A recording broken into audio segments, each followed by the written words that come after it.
From our Washington, D.C. studios, this is the Muslim News on Muslim Network TV. Assalamu alaikum, I'm Hena Zuberi. U.S. military commanders have told troops the war on Iran is, quote, anointed by Jesus. This and more on today's show. Stay tuned. International legal scholars are calling the U.S.-Israel attack on Iran a clear violation of international law.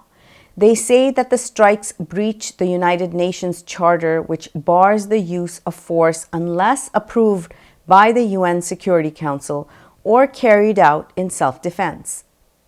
Adil Ahmed Haq of Rutgers Law School described the operation as a manifest violation of the Charter.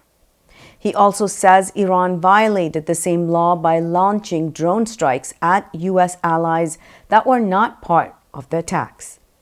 Haq warns that civilians are paying the price and urges an immediate end to what he calls a lawless war. Marko Milanovic of the University of Reading says that strikes plainly violate Article 2.4 of the UN Charter. He warns that the conflict could trigger a humanitarian disaster. Amnesty International chief Agnes Callamard has called the assault a grave threat to the international legal order. Rights groups are urging urgent diplomacy to prevent further civilian suffering.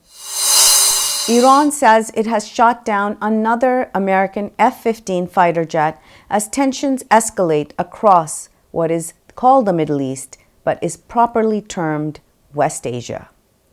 Tasneem news agency reports that Iran's air defense unit brought down the aircraft. It cites a military source but provided no independent verification. Earlier this week, Iran's Khadim al-Anbiya central headquarters said 3 other U.S. warplanes were also down by locally made defense systems. Images circulating on social media appear to show damaged aircraft and pilots ejecting, though these claims remain unverified. One F-15 was reportedly shot down near the Iran-Kuwait border. Kuwait's defense ministry confirmed an incident in its airspace. The United States claims that earlier losses were caused by friendly fire involving Kuwait air defenses, but Iran disputes that account. The developments follow U.S. and Israeli strikes on Iran on Saturday. Washington and Tel Aviv claim the action is preemptive. Iran denies pursuing nuclear weapons and has responded with missiles and drone attacks across the region. An investigation by Al Jazeera suggests that the United States and Israel may have deliberately targeted a girls' school in southern Iran's Sunni area.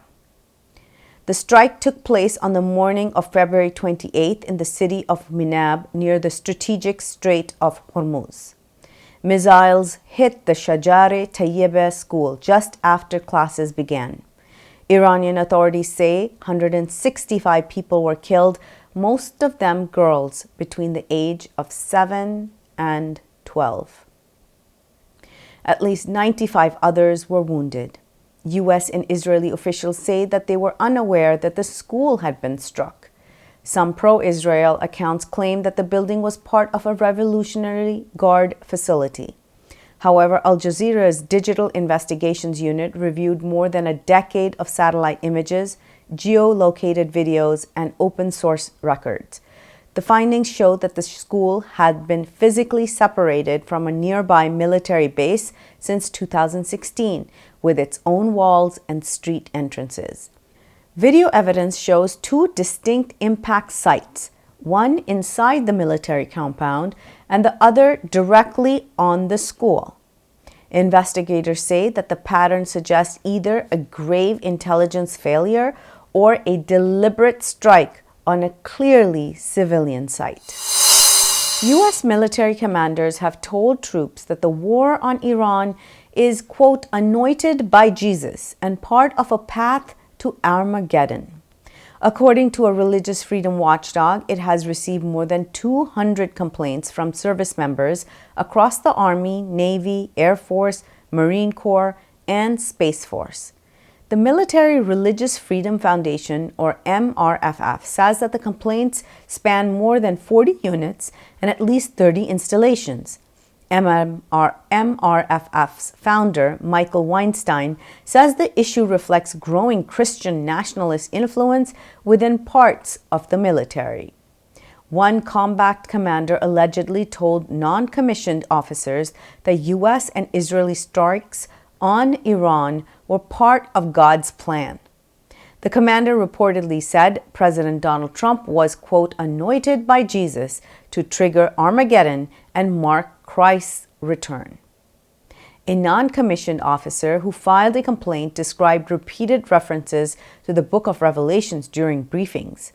The Pentagon has not commented. Spain's Prime Minister Pedro Sanchez has pushed back strongly against President Donald Trump's threat to cut trade ties. In a televised address from Madrid, Sanchez repeated his government's position in 3 words: no to war. Trump warned that he would halt all trade with Spain after Madrid refused to allow U.S. forces to use the joint bases at Morón and Rota for strikes on Iran. He also accused Spain of failing to meet NATO defense spending targets. Sanchez said that the issue was not about supporting Iran, but about defending peace and international law. One illegality, he warned, cannot justify another. He drew parallels with 2003 U.S. invasion of Iraq, saying it made the world more unstable and harmed ordinary people. France and European Union leaders expressed solidarity with Spain. With tensions rising, many Spaniards are now watching closely to see whether Washington turns its threat into economic action. Bringing more news stories after the break. Stay tuned and we will be right back.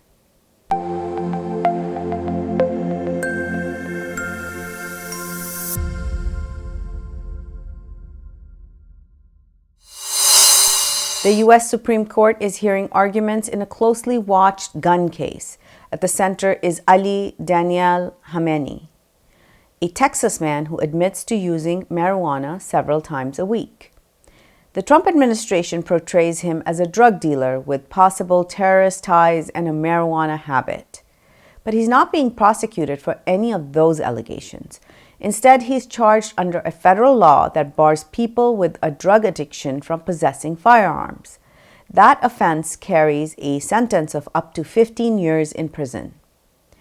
The Fifth U.S. Circuit Court of Appeals threw out the indictment. Judges ruled that the federal law violated Khamenei's Second Amendment right to own a gun. Khamenei's lawyer, Naz Ahmed of the City University of New York, presents a sharply different picture. She says he was born and raised in Texas and was an honor student and is a valued member of his local religious community. She argues that occasional marijuana use does not justify stripping someone of a constitutional right. A ruling is expected by the summer. A senior Republican lawmaker has threatened to halt Senate business over immigration raids in his home state of North Carolina. Tom Tillis, a member of the U.S. Senate, says Homeland Security Secretary Kristi Noem has failed to respond to his inquiries. He had asked her about the recent enforcement actions by Immigration and Customs Enforcement, or ICE, in the city of Charlotte. The operations came under scrutiny after reports that some U.S. citizens were mistakenly detained. Speaking on the Senate floor, Tillis warned if he does not receive answers, he will block the approval of multiple government nominees. He also said he would try to deny a quorum in Senate committees, a move that could slow or even freeze legislative work. Tillis, who is retiring after his current term, is considered an influential voice within his party. Although he supports tough immigration enforcement, he says federal agencies must remain accountable. Noem also faced criticism over earlier ICE operations in Minneapolis that led to deadly incidents and political backlash. Turkish President Recep Tayyip Erdogan has called for urgent diplomacy to calm rising tensions between Pakistan and Afghanistan. In a phone call with Pakistan's Prime Minister Shehbaz Sharif, Erdogan said Turkey supports a return to dialogue and is ready to help restore a ceasefire along the border. Erdogan has condemned recent attacks in Pakistan and stressed the need to prevent further bloodshed through diplomatic engagement. The call comes as regional tensions grow following recent U.S. and Israeli strikes on Iran, rising fears of wider instability. For several days, Pakistani forces and Taliban authorities have exchanged airstrikes and artillery fire across the frontier. Taliban officials claim at least 150 Pakistani soldiers were killed and more than 200 wounded. Pakistan says more than 400 Taliban fighters were killed. These figures remain unverified. Analysts say sustained diplomacy by regional players like Turkiye could be key to preventing further escalation and easing humanitarian concerns along the volatile border. Anger over the UK Labour Party's stance on Palestine and immigration is reshaping British politics.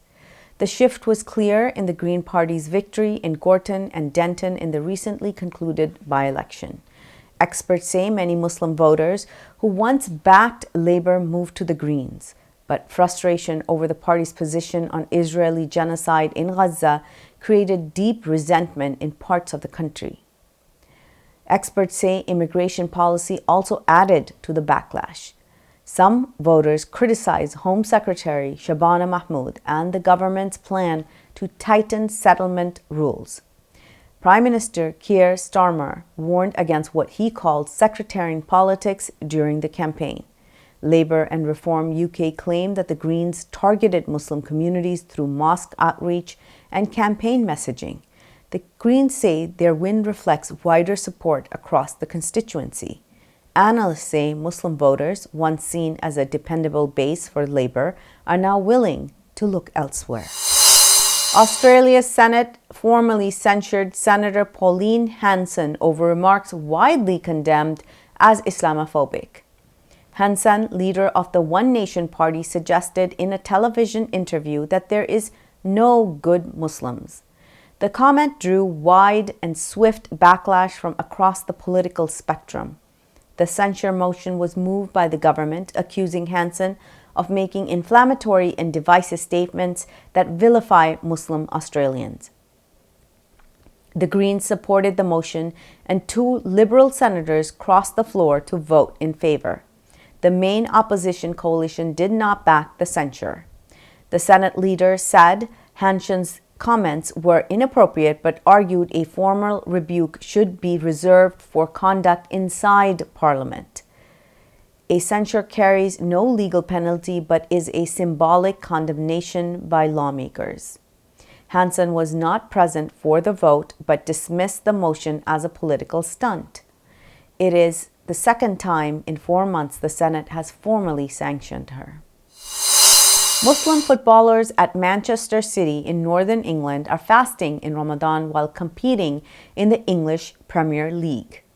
During Saturday's match against Leeds United in West Yorkshire, the game briefly paused after sunset.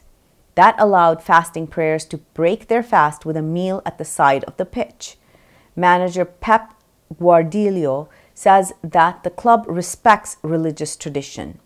Nutrition experts adjust meal plans and recovery schedules, but league kickoff times cannot be changed. He says that the players are experienced and used to competing during Ramadan.